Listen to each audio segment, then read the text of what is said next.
Welcome to Industrial Marketing Live. I'm going to be a little distracted here at the beginning as I continue to let folks in, but just want to get us started with a little bit of housekeeping. We love cameras on, so if you'd like to share your camera, we also love for folks to participate in the beginning. If you can mute, that's great, just so everyone can hear really well.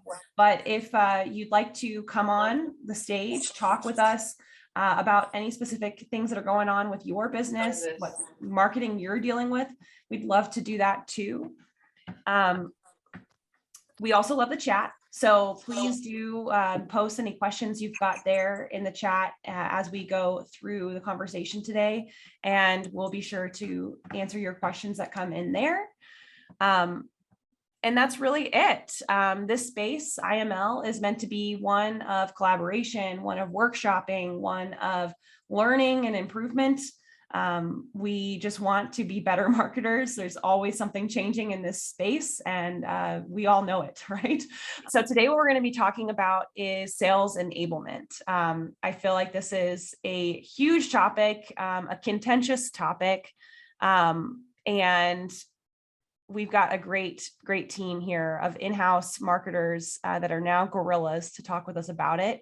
So I want to just introduce really quickly one of our newest strategists here at Gorilla, Erin Baresh. Erin, if you just say hello for a second. Hello. So Erin, IMLer, y'all might recognize. She joins us from another industrial marketing role at another company, and we are so excited. Erin was working with Gorilla previously and now is back. Woohoo! So we're super excited about that. And we've got Mary and Brendan here to talk with us a little bit more about sales enablement too. This topic idea actually came to us from Kate Nash. I don't think Kate's been able to join today, but she is another one in our IML community. And so we super appreciate if y'all have topic ideas, things you want us to dive into, talk more about, like sales enablement, please let us know. This is how they come up into fruition. All right, so I will stop chattering here, and I'm going to hand it off to Brendan to kind of give us a little bit of an overview of what we're going to be talking about today. Sales enablement, obviously a big topic. Where are we focused in? Awesome. Thank you, Peyton. It's good to see everyone. Welcome to IML Tuesday afternoon. So sales and marketing alignment. I know it's interesting in industrial too, because you hear a lot about people on LinkedIn about SaaS companies and software, and they don't have some of the struggles that we have on the industrial side. We typically run into sales and marketing alignment internally, and then internally and external with distributors and manufacturing rep alignment. And so that relationship can get very complicated. And then, as a marketer, you're supporting almost an infinite amount of, it seems like, salespeople sometimes, depending on how big your distributor network is. So that could be very challenging, especially when all those external teams start asking you, hey, can you change this flyer, or give me a new spec sheet, or change this copy on your website, all that good stuff. And that can be stressful, and it can burn you out really quick as a marketer. So me, Mary, and Erin today want to talk about how to actually make that relationship between sales and marketing strategic, where both parties are helping each other. So first, I think I just want to get it right out there that we're all trying to do the same thing. Marketing and sales, we work for the same company. We have the same goals, right? On the marketing side, good marketers really look at, are we bringing revenue in for our organizations? Great marketers are also looking at profit margins, loss, all that good stuff. But at the end of the day, are we bringing in more revenue than we brought in yesterday? Sales leaders are doing the same thing. Sales leaders are looking at, are we bringing in more revenue based on the sales goals that our leadership has given us? It gets a little different when you go down to individual salespeople, right? Because they're looking at individual contribution to revenue, because their paycheck, it totally depends on that metric, right? How much revenue are they actually bringing in to the company, because that's how they're going to feed their families. So, but at the end of the day, it's all revenue, right? Individual contribution leads up into organizational contribution to revenue. So we're on the same team. Marketing and sales alignment is not supposed to be, a conflict where we're butting heads all the time. We may have different ideas and different approaches, but at the end of the day, everyone's trying to do the same thing. So I just wanted to get that out there. Yeah. I think like just get that out there. Mary, Aaron, do you have any other comments on that before we dive into actually like making this a strategic relationship? Yeah, so before we share our tips and past experiences creating marketing and sales alignment, I would just like to put out that the goal for marketers is the 80-20 rule. So you want to have 80% of your time be dedicated to building marketing efforts and your time dedicated to building strategic marketing programs. 20% of your time should be spent supporting your sales team. I'm guessing the majority of you have it pretty much flipped exactly. So probably 80% of your time is spent supporting the sales team and 20% of your time is spent on actual marketing efforts. So our goal is to kind of help you build relationships, processes, and frameworks so that you can get that flipped for yourself so that you can grow both in your company or if you want to grow as an individual to eventually leave for a better position. Yep, totally agree. The only thing I'm curious, is there anyone here that works on the sales side, like your marketing colleague invited you to join today? Bruce, Give us a wave or drop it in the chat. I'm curious because I figured we might have both sides, so it'll be interesting to hear from both. Yeah, Bruce, definitely jump in if you're like, whoa, y'all are way off. Bruce is my sales guy turned marketer. All right, so let's start with like some stories. So if for those of you guys who don't know, me, Mary, I worked as an industrial marketing specialist for 5 years for a spray nozzle company called Spraying Systems. And I was doing 3 years marketing for R&D, 1 year in a makeshift business development role, and then into corporate marketing. So Brendan and Aaron have similar stories where they were on corporate marketing side, both for mid-size and then larger companies too. Mm-hmm. So we do have some experience creating marketing and sales alignment and working with salespeople to create strategic partnerships. So first thing we're going to do is just kind of break through some stories on how we created it and what that meant for our growth in our careers and beyond. Mm-hmm. So Brendan, do you want to give like a quick intro on where you worked and how you did it? Yeah. So started my career as a marketing research intern at Graco, and eventually found myself back there after being in sales. So I was an in-house SDR for a manufacturing company as well. Spent 4 years at a semiconductor test company as a marketing coordinator, and then 2 years back at Graco in their industrial pumps division. And that was more like working for a medium-sized company within a very large company. So it kind of had the best and worst of both worlds, working for very large and very small companies. And then with Graco, there was an interesting challenge there of we were global, and so I was supporting sales teams across the planet. And then we also had a very large distributor network in the States. So, and they were the people that were, boots on the ground, talking to end users. So there was that additional layer of, sending leads across to a different company. So I would lose, any sort of sight on what happened after we brought leads in to our website, and then we'd send them on. So that was my experience. So 1 to 3 person marketing teams supporting sales and trying to grow revenue. Aaron, your turn. Yeah, very, very similar story. Marketer in-house, small team. What was a little bit different where I worked is we actually had a sales enablement position, kind of like a sales admin that we worked closely with. That was kind of like the liaison. So I'd be curious if anyone else has that sort of position in their company, but that helped a lot. So we collaborate on like materials, database management, lots of the in-betweens between sales and marketing. Awesome. Okay.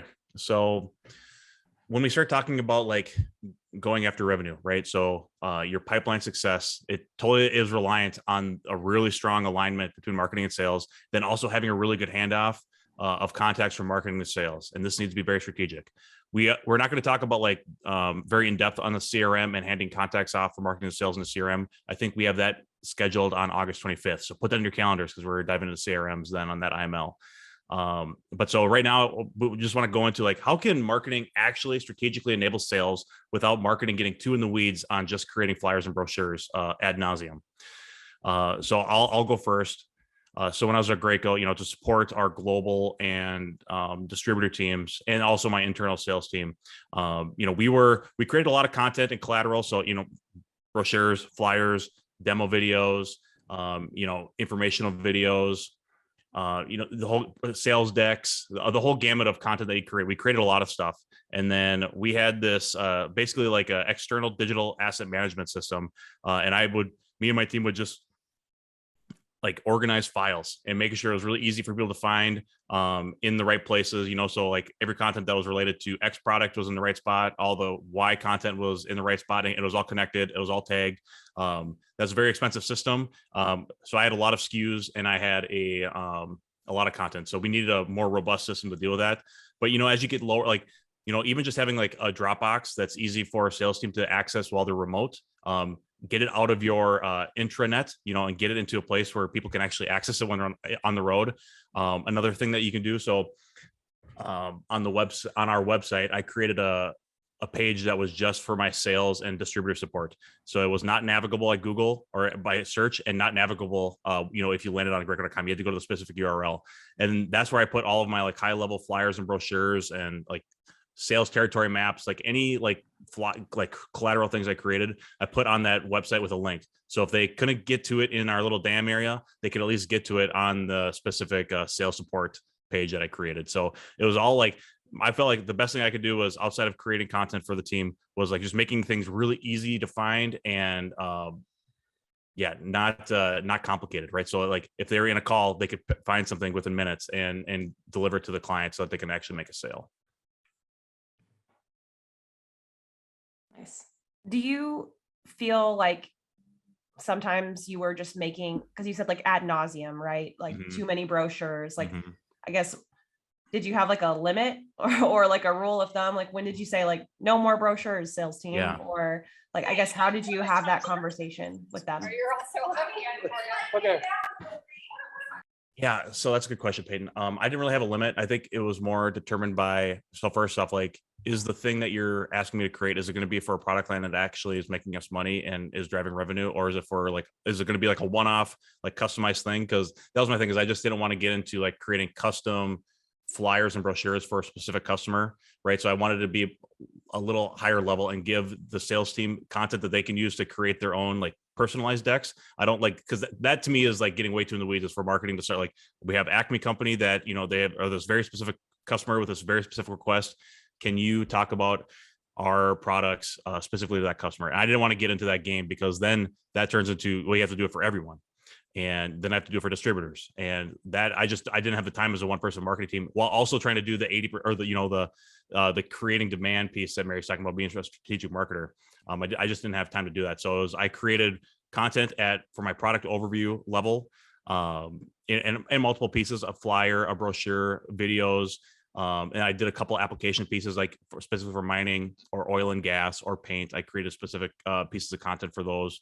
But then that was my limit. And then I just said, here's all the assets that you can pull from to create your own decks, and put that on the sales team, because they're the ones that need to be knowing exactly what that customer needs and not relying on marketing to do that. But I provided the assets, which I think is a reasonable thing for a marketer to do. Awesome. Aaron, sorry. Brendan, like if I had some like sales guys who would come ask me for decks and stuff, and I would make it a requirement, like you said. So if it was a product that's like a new product, we don't really have a lot of demand for it, it's not generating a ton of revenue, I would make them schedule an appointment with me immediately after the meeting and tell me how it went and if that customer bought anything and what questions they asked. Yeah. So that's another good way that you can kind of like make that marketing sales alignment work for you. Right. So what we don't want to do is create like marketing and sales alignment where you just become like the person who does whatever marketing asks them to do. Like make sure it's a reciprocal relationship. Right. Yeah, I think that's great. Having that feedback loop to then, bring customer insights back into marketing. I think, that's fantastic. Because I think that's the other thing we're always missing on marketing is insights. Like we can always use more customer insights and feedback. And so like creating that loop right away is really important. For sure. So at my company, I, very similar to Brendan, mostly sales support tasks. So creating brochures, editing them, creating and editing video scripts, like anything that was basically going to get used in the field for sales. So the way that I was able to help generate demand and test a content marketing initiative. So like almost all of our marketing assets and marketing materials were direct response. So here's the product, here's all the spec sheets you need, buy it now, right? So even our trade publication ads were like very product focused, not problem or customer focused, because we really didn't do a lot of customer research. So how did I get around that? I was lucky enough to partner with a salesperson who was a little more forward thinking.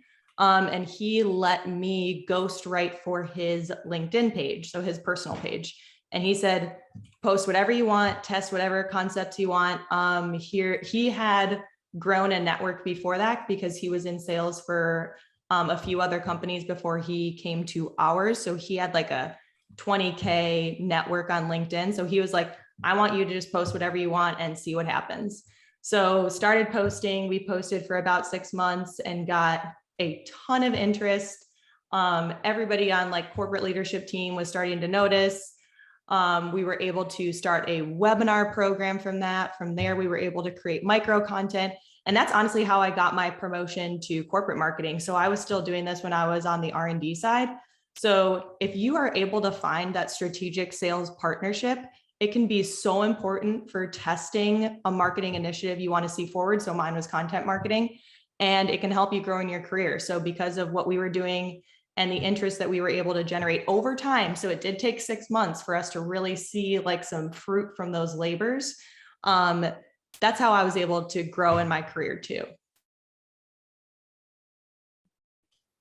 Do you have any like tips, Mary, on like finding that person who's actually like willing? Like what sort of traits do you look for in your strategic salesperson? Yes. So really good question. They're probably already asking you for things, and you can kind of tell, like, I feel like a really good marketer has that intuition. Like we had 80 people in on our sales team and maybe like 6 marketers. And I would say only 5 to 10 sales guys were regularly asking me questions. And his questions were much more on the content side, like, how can I better educate my customers? And this was all during COVID too. So people were desperate for marketing material, right? So the people who started asking me for marketing materials, all of a sudden, like, you get to talking more and more, and people are online a lot. You know, we were on Teams, and people had a lot more free time to chat. So I just started building relationships with the people who were reaching out to me. And eventually that's how I was able to just say, hey, like, let's try an experiment. That's awesome. Focusing it on one person is probably helpful. Yes, for sure. They're trying to attack the whole sales team. Yeah. Awesome. Erin, curious to hear about what you did to kind of help align your sales and marketing. Yeah. So the biggest area where I focused was in like reporting and automation. I think when you first set up like a CRM, which I know this is going to be a future IML, so I won't get too far into it. But when you first set up like a piece of tech, like any piece of tech in your tech stack, I think like it's really easy for you to start manual just because you're not familiar with all those tools. So like in the early stages, you're probably manually putting in a lot of information or like manually creating a lot of reports. So looking for any area where you can automate something that you're either like relying on a salesperson to create, or that a salesperson is relying on you to create. It can go both ways to just make a small time investment to automate something. And then you can both save, like, even if you're only saving them a half hour a week, that's like a half hour more that they can be selling. And that's really valuable to them and valuable to you too. A half hour of your time each week is super valuable. So that's kind of where I focused, like reporting in HubSpot, especially. You can automate a ton of stuff that you might be pulling manually.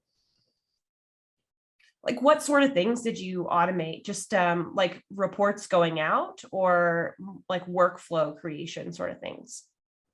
Yeah, you can do both. So like the two major areas, like reports would be like pipeline.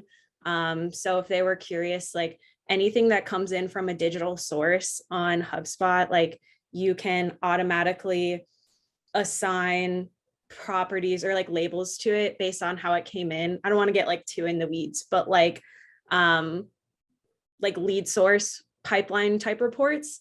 And then also on the workflow side, like for data cleanliness. So like anything you could automatically fill in, so you're not missing like job titles or like states, or if you label anything else like lead source. Sometimes you can create workflows where you can automatically label those things, and then you don't have holes in your data on like either side when you're trying to report things. Clean data is the best data, right? Of course. Awesome. So we've talked a little bit about collateral, and Jeremy had a question in the chat about, videos in blog posts or just text blog posts. But I want to ask just more specifically about just like, are brochures the best place to spend your time? Is our blog posts the best place to spend your time? Like where do y'all think you should invest to create that additional collateral for your sales team? I would say if there isn't a digital piece to accompany a print piece, tell them you're not going to do it until you make a digital piece. Like, no. You can ask them why, but like, I will tell you exactly why. There's much more tracking capabilities when you put something digitally. So the next question you have, if they're like, oh yeah, sure, okay, go ahead and create something digitally. I want to talk to 3 to 5 customers. So you want to talk to 3 to 5 customers who have used that product or have bought it in the past 12 months. Ask them what problems they were experiencing before they bought it. All the typical questions that you would ask. Make sure you also put buying process questions in there. Where do you go to research products like this? Where do you spend your time on social media? This might be the only chance you get to talk to this customer. So make it worthwhile. Tell them you won't take up more than 20 minutes of their time. Have a super succinct set of questions ready. Ask them those. That's what you're going to use to create that product page now. So then you can use that product page to start tracking, like, what keywords are people using to get there? This can all be done through Google Analytics and Google Search Console. If you're not familiar with that, just like DM me on LinkedIn and I can like send you some resources that you need.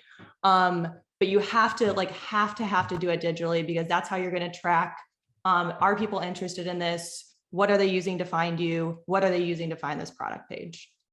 What do you think, Brendan?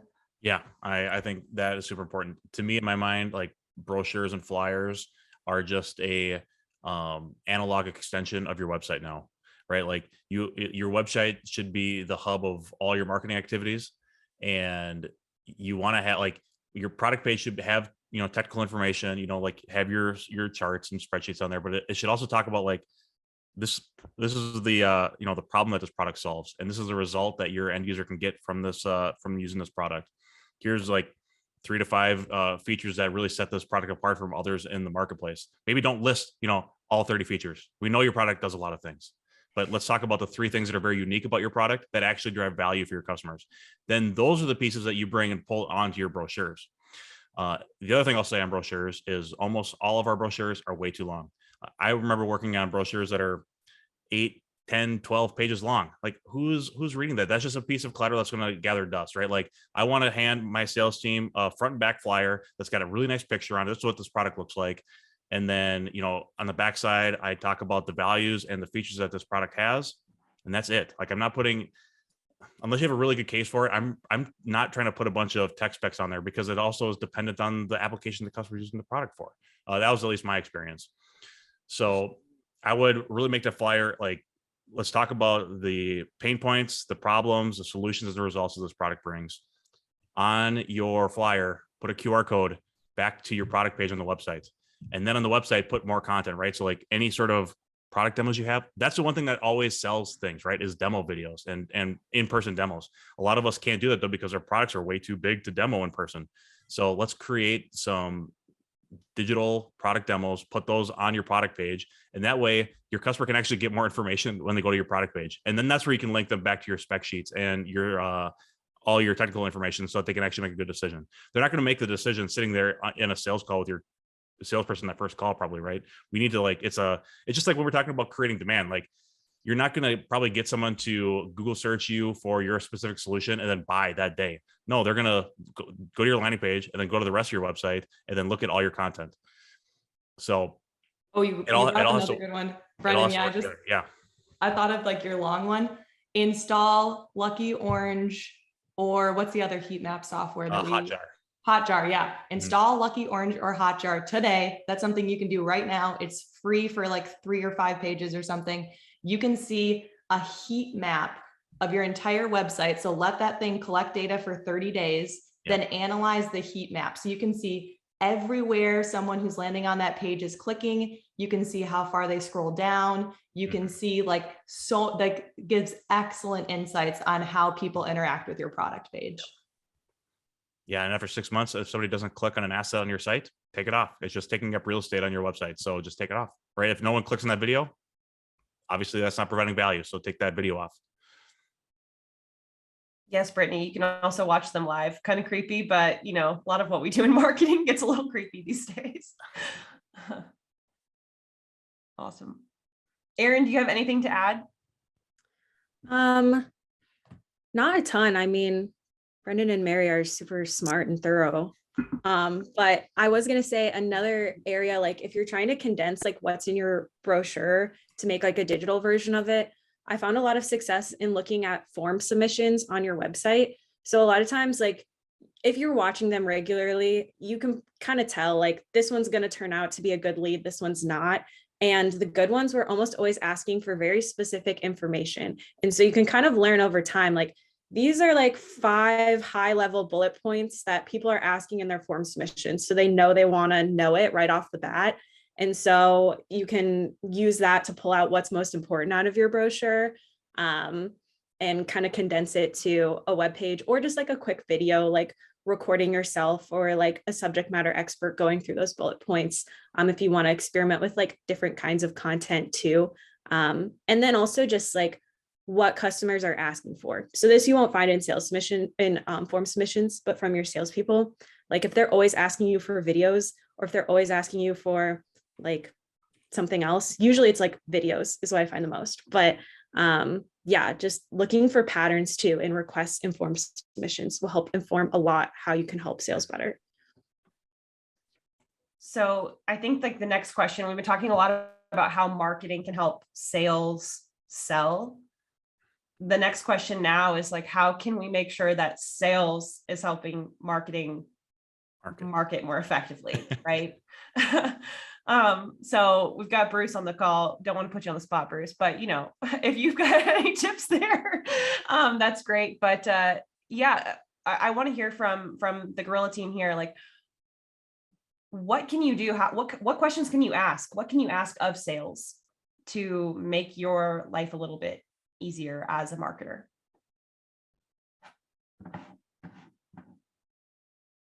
Yeah, so going back to that, I'm trying to find the clip of it. Oh, good, I found it. I'm gonna put this in the chat. So I helped this guy, his name is Nick. He was an awesome sales guy in the paper industry. And this was one where we worked together. I gave him a little bit of sales assets and said, hey, I mean, we were lucky enough, I don't know about you guys, we had demo stations at most of our regional centers, and he was stationed at a regional center. So I was like, hey, if you can shoot me a video of you explaining a concept with paper shower headers, then, I'll create this asset for you. So that's what he did. And that's what's in the chat there. So that should help. Yeah. And then, so I'll say for me, we're very engineering heavy, research, and then product development. And so that means we're coming out with new products all the time, probably like, I don't know, half a dozen a year, from like really small projects to like super large projects. But I'm a marketer, right? So I'm not a technical person. I don't know anything about pumps or fluid transfer or anything like that. But my sales team was pretty good about it. And, we had salespeople in each of the regions of North America. And it seemed like each one of them started to specialize in different industries. So like my rep down in Texas, he was really good with oil and gas. I had a rep out west in California, really good with paint. I had a rep in the Southeast that was really good with like paper mills and that sort of thing. And up here, I talked to my sales guy about metal treatment in Minnesota. And so, a lot of our pumps work in multiple different industries. And so I would bring them in. So I scheduled a meeting with every single one of my salespeople, and I did it twice because we had a food and beverage applications as well. So I gave them each an industrial and a food and beverage application. And I interviewed them and asked them questions about, like, what do your customers actually look for in these industries? What are their pain points? The problems, what solutions do you think this new product can provide? And I used all of those insights because I had a hard time getting down into, talking to end users, but did my best and pulled in insights from the sales team. Then I used that to help create positioning that I would then use, to create messaging and all of our product pages. And then, all the brochures that came off of that. And so my sales team are really critical in me actually getting insights so that I can actually do good marketing foundation work with positioning. So that's how I would use my sales to help enable my marketing activities. One thing that keeps coming up in the chat is listening into sales calls, something Priyanka, John, Nicole have all mentioned. Would really love to hear, John, you mentioned creating a feedback loop in a few ways that you've done it. Not sure if you feel comfortable unmuting and talking with us about that, but would love to have you join the conversation if you're cool. Yeah, no, absolutely. No, I appreciate the opportunity. So what's unique is not only the director of marketing, but I'm also director of sales. So I create the leads, but then I qualify the leads all the way to pretty much a technical demo and or pricing. So what I'm doing is looking at the leads we're generating, understanding the types of items that they're asking for on the form, so if there's identifying a project or a problem. And then what I'm doing is when we're on the demo call or the discovery call, I'm understanding what they're asking for. I'm understanding is, so you're looking for scheduling. Tell me more about your scheduling problem. And then I can understand is the content I'm looking for. They're a manufacturer, right? So, and then what I do is they ask for, oh, can you send me your overview presentation? Sure. Can you send me customer references? Sure. Can you send me use cases about my industry, right? So at first, when I started doing this like 6 months ago, I didn't have any of those things available besides like the company, overview deck, here we are, here's the 10,000 foot view. But now I have my customer references that I tell them I'm going to be mentioning you on the calls. I have use cases by industry and, I can share those on the call. I have the ability to jump into my demo environment now, right? So there's just a lot there. So on my own feedback loop, but then I'm also leveraging my more technical team to say, listen, I need you to help me with a use case for this industry. This has come up, or I need a reference for a customer in this industry because they don't want to talk to an automotive client, right? So it's that open communication, but also I'm very critical of myself as well, that if someone submits on the form and they're looking for something I don't sell, there's a problem. And it's like, well, where did they come from? And I look at that page and I say, what is missing here? So that's it in a nutshell, but hope that's useful for everyone.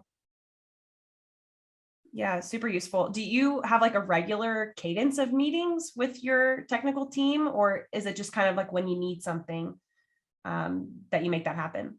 Yeah, so things kind of hit in March. I had 30 sales calls in a month, which was really crazy, with 50% of them going to, hey guys, I need your help. It got really technical really quickly. So I let them know ahead of time when I'm having the demo. I let them know who's going to be on the call.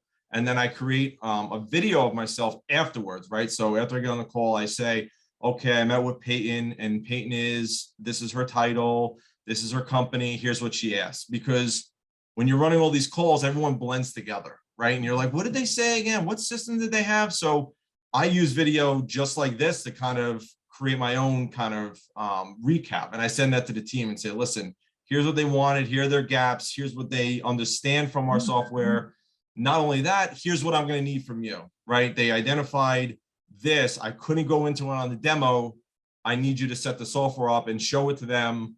When's the earliest you can get it? So we kind of work together. So I would say on a weekly basis, we check in. But then if I'm having a lot of demos or a lot of needs, it could be almost like daily at certain points. Awesome. That's awesome. That's serious, like customer focused marketing right there. And the best thing about like customer focused marketing, so when you're bringing insights like that to like your technical team, your sales team, your leadership team, this isn't like Mary saying this, it's not John saying this, like I heard this direct from the mouths of our customers. So if you want to ignore it, that's cool. Like you could ignore our customers then. So yeah, that's awesome. Yep. I feel like we have so many ideas in the chat right now as far as the ways folks are like, I know exactly what I need for my sales team. But any other ideas that come top of mind to you, Brendan, Aaron, Mary? I have a comment on the videos because that seems to be getting bigger and bigger in industrial and manufacturing. If you are going to do videos and you're going to do them right, make sure you're owning a video channel. So don't just throw them up on, you know, your LinkedIn organic page, like company page. Don't just throw them up on your website. Like if you're going to do video, do it right and do it on YouTube. So you need to like become a YouTube like guru. So post long form video, chop it up into smaller videos, message match your titles for keywords that people are using to find your product. Like I cannot emphasize how much success you will have as a marketer if you own, like truly own a single channel. So nobody wants to go to websites anymore. They're looking on other platforms to find information. So put it on a channel where people are already spending their time and optimize your content for that channel. Yeah, YouTube is the second largest search engine in the world, right? I think you know, the team here at Gorilla is a little on the fence about how effective, you know, SEO to your website is, because everyone's doing SEO now, right? Like the competition is extremely high on SEO. It's not high on YouTube. If you are able to write really good titles and descriptions and have videos that people want to watch, you're going to do, it's going to be astronomical, the results you're going to get with that, you know, with that foresight into creating it for the customer and then also for the YouTube algorithm. We had a question about TikTok. I feel like that could be a whole IML in and of itself, but I know that we've seen several manufacturing clients of ours get into TikTok. Videos are super, super popular there. Mm-hmm. The viral component is also a little bit more obtainable. Yeah. Do y'all have anything you'd like to say about TikTok? On the TikTok side, be a person. A person, yeah. And it's almost like, you know, the really early days of like Facebook and even you know, Instagram or like LinkedIn maybe 2 years ago, when nobody in our segments was doing those things, right? So it's really easy to get an audience.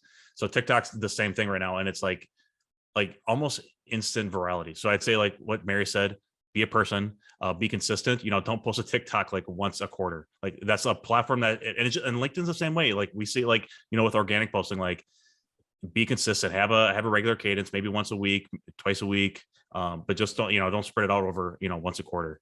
And then, you know, really focus in on the people. And then also, like, we have really cool stuff in industrial, like way cooler than SaaS, right? Like we make stuff and we spray stuff and we move stuff and we cut stuff. Like those are really cool TikTok videos that people are going to watch over and over again, and they're going to like, and they're going to share, and they're going to comment. Yeah. So, and those are easy, right? Those are 15 to 30 second clips that, and I think there's a huge, we haven't done a lot of work with TikTok at Gorilla, but I think there's a huge opportunity for us to start creating organic content as industrial marketers in that channel. Yeah. And even if it's not like performing super well on TikTok, you have like a really nice, concise, like 30-second video you can share other places too. Mm-hmm. So Yeah, it's totally. kind of a low risk. Repurpose, reuse. We love it. Okay. The other thing with TikTok too is it actually makes making videos really easy, because TikTok has really great editing like features within it.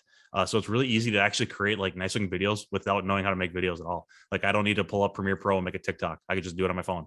It's way easy. Makes it more accessible for sure. Don't tell Nick DeConey we said this. Cool. I think the last thing that we had on the agenda was just talking about like what tools and collateral things are really important for us as marketers to be creating for the salespeople. So I think, Bruce and Jared, if you both wanted to kind of share from your perspectives, as salespeople, we would love to have you on. I would just say, like, from my perspective, product demo videos was always the thing that hit the hardest for us. I remember I was in a candy company when I was with Graco with one of my sales guys, and we're talking about pumps to move like really, really thick caramel, like almost like you can't even like pick the stuff up with your hands. It's so thick. And they had a competitive style pump that was broken. So supply chain issues, right? That it was an Italian pump, and it was taking them like months to get a replacement part to fix this one little piece in their motor. And so the line was down, and they're losing like $90,000 a week because they weren't making candy on this line anymore. And we went in there, in that digital asset management thing I had in there, I had a product demo of us pumping caramel with one of our pumps.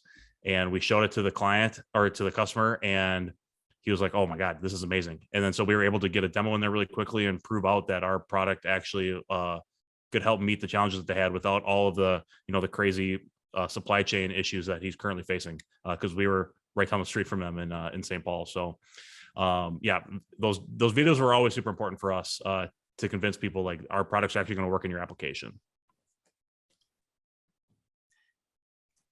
Priyanka had a question that I'd like us to come back to.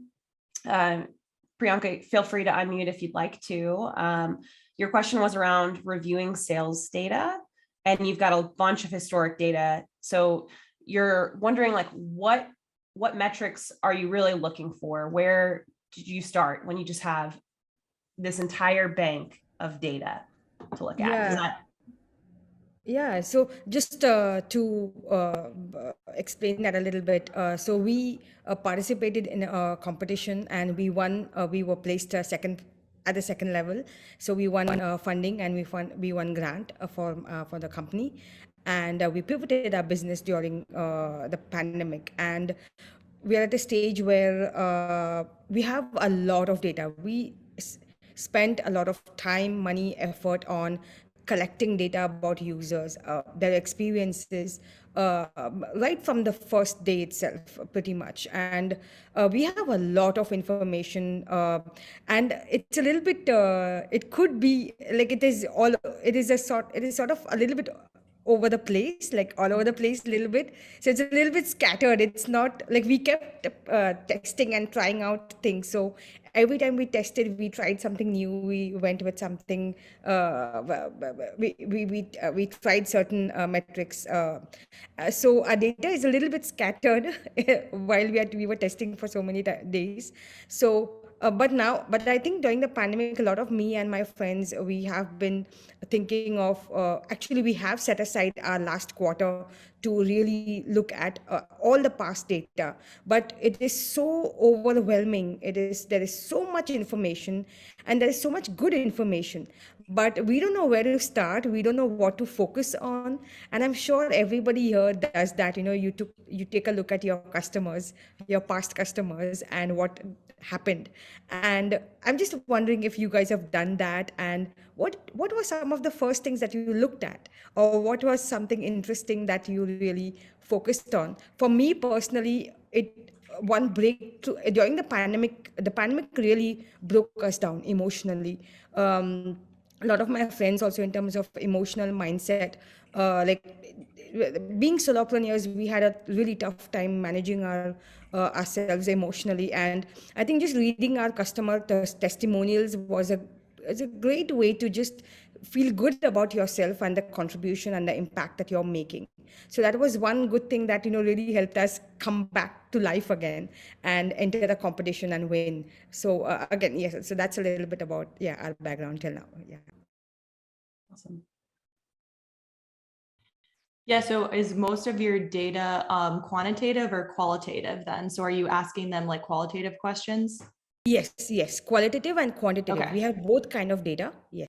Okay, cool. So what I would do with the qualitative data, this is going to be hard and it's going to be a lot of manual work, but you're going to have to normalize everything. So depending on the question you ask, so we do this a lot with our self-reported attribution is what we call it. So we have a form on our website that's just, how did you hear about us?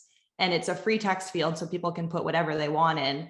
And we'll go through and normalize all that data. So they might say, I heard about you on Joe Sullivan's podcast on this specific episode. So we make a separate column right next to it, normalize data, and it's just podcast. Okay, so next one. I saw you on this episode of Industrial Marketing Live. Okay, IML. And then next one is, I saw you, this post from you on LinkedIn, love it from your company, LinkedIn. So like you're gonna have to normalize all the qualitative data depending on what you're looking for. As far as the quantitative data I would look at how many leads did you get in? How many of those turned into opportunities? How many of those opportunities turned into customers? The firmographic qualities of those customers. So what industry are they coming from? How big are they? Where are they at in, country, world, whatever? And then break that out. So where are you seeing commonalities in customers, opportunities, leads? Now the leads who are not fitting those firmographic qualities of your customers, why are you getting these leads if they're not fitting your firmographic customers? Where are those leads coming from? How can we get rid of them? And how can we increase the leads that are turning into customers? So that's what I would do on the quantitative side. That's awesome. One quick question, if I may just ask. Yeah. Do you look at the size of revenue that the customers bring? Like, is that an important thing that you would focus on? Like how big was that account, or how big was that client? And yeah, and I would also look at, so like even better than highest revenue client for sure, but even better, like especially at like manufacturing and industrial, you're going to have a lot of repeat clients. So that's almost more important than who just gave you a big order, is who keeps coming back and ordering from you. So maybe it's smaller orders, but over time those add up over time, because that's going to tell you like who your true best fit customers are. So how can I find more customers who are going to keep ordering from me? Awesome. Yeah. Thank you for being so awesome. Yeah.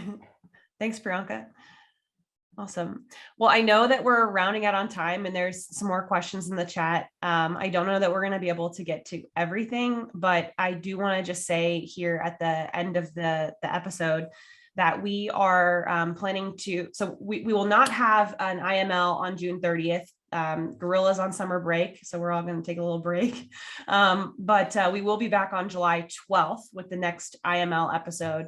And we're bringing Joe Sullivan, our founder at Gorilla, in, and we're going to be talking about how to position marketing in just a better way to your CEO, to the leadership of your company, how to get marketing that seat at the table. I think it's something that all of these conversations kind of feed into, but we wanted to take a moment to like really talk about that, because all of these ideas are great, but you want to get the buy-in from your leadership team, and that's really going to happen if you've got a good seat at the table, right? So we want to talk about that on July 12th. But I think that the other thing I'm going to say here is there were so many good ideas in the chat as far as what to do, what to ask your sales team for. So I'm going to take that list and just post it in our Slack channel so that it's really accessible for folks. If you would like to join the Slack group and you're not in it yet, just send a little like thumbs up or a smiley face or something in the chat, and I will be sure to invite you. But I think to round out this episode, we want to just say like, what are like 3 things you can do this week to improve your sales marketing alignment? So maybe I'll hand it to Erin first, if you don't mind. Yeah, my one tangible takeaway for you all would be, see if there's one thing you can automate, 1 hour long, 1 30-minute long task that you can make technology do for you and your sales team. Brendan? Yeah. So find that brochure that is way too long and look for ways to shorten it up and make it more impactful. And then put a QR code on that bad boy that points back to the product page. Yes. Amen. Other than my tip on adding Hotjar to your website immediately, I would say find your strategic sales partner. So find that person who's going to help you create videos, help you go straight on LinkedIn, help you push that content marketing strategy forward at your organization. And I would say, like, with your collateral, bring it to the IML Slack and we'll take a look at it. I think, everyone in here, really good marketers. So we can all, help each other out in that forum. So yeah, bring your flyers, your spec sheets, your brochures, product pages. I'd love to take a look at them for you. Hey, as one of the salespeople on the team here, or former salespeople, Yeah, Dale. yeah, I just want to throw my last thing, 2 cents in here, and I put a link in the chat there. But I used to sell commercial equipment, very high end, expensive, $50,000 to $1 million equipment. And I was doing a big deal with the Marine Corps, and just went down to the group that was the influencer, and I was sitting down, met with these guys for about an hour, and finally they said, well, we like the product, but we need to write a decision paper. Mm-hmm. And I said, what's a decision paper? And it's actually an ASDP. They have a special name for it in their organization. And so he printed out one that they did for HP printers. And so I said, well, I'll be back tomorrow. And I took back a digital version for my products of everything he would have to write to make a decision to buy my product, right? So it outlined all the features. Basically, it's an RFP template. Mm-hmm.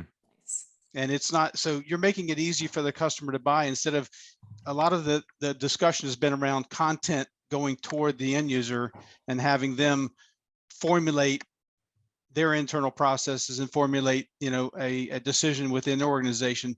Why not just go ahead and short circuit all that and give him a document that he can, in electronic form, he can absorb that and, put his rubber stamp on it and say, this is something, create the document that he's going to have to create to sell internally. So good. Yeah. I sold $50 million in equipment using that method in the government. And it's, that's what sales wants, is things that help the customer buy, not just telling them how great your product is and all the features it has. So that's my 2 cents on the discussion. Thanks. And after that, you can ask for a giant raise like Dale did. That's awesome, Dale. Yeah, thanks so much for sending that link. And I think, that takes it the next step further, right? It's like not just how sales can help marketing, how marketing can help sales, but it's like, how are you helping your customer? The way we use it all the time, if you get a good lead, a high intent lead, then you say, the message back is, hey, I have a top 10 features that customers are looking for, that other customers have asked us for in the past. Would you like that document? And that top 10 features kind of leads to this RFP, which is, hey, here's some really important things I need to ask for if I'm going to buy this piece of equipment. Doesn't mean you're peddling yours, but it certainly shapes their mindset to your advantage. Mm-hmm. Yeah. Awesome. All right. Your 2 cents is worth a lot, Dale. Thanks so much. Awesome. Well, thank you all so much for joining. We'll see you back on IML on July 12th. So happy 4th of July to everyone. If we don't see you between now and then, hope to see you between now and then in the Slack channel, and we will catch up with you all soon. Thanks so much. Have a great day. Thanks, everyone. Later, guys. Bye.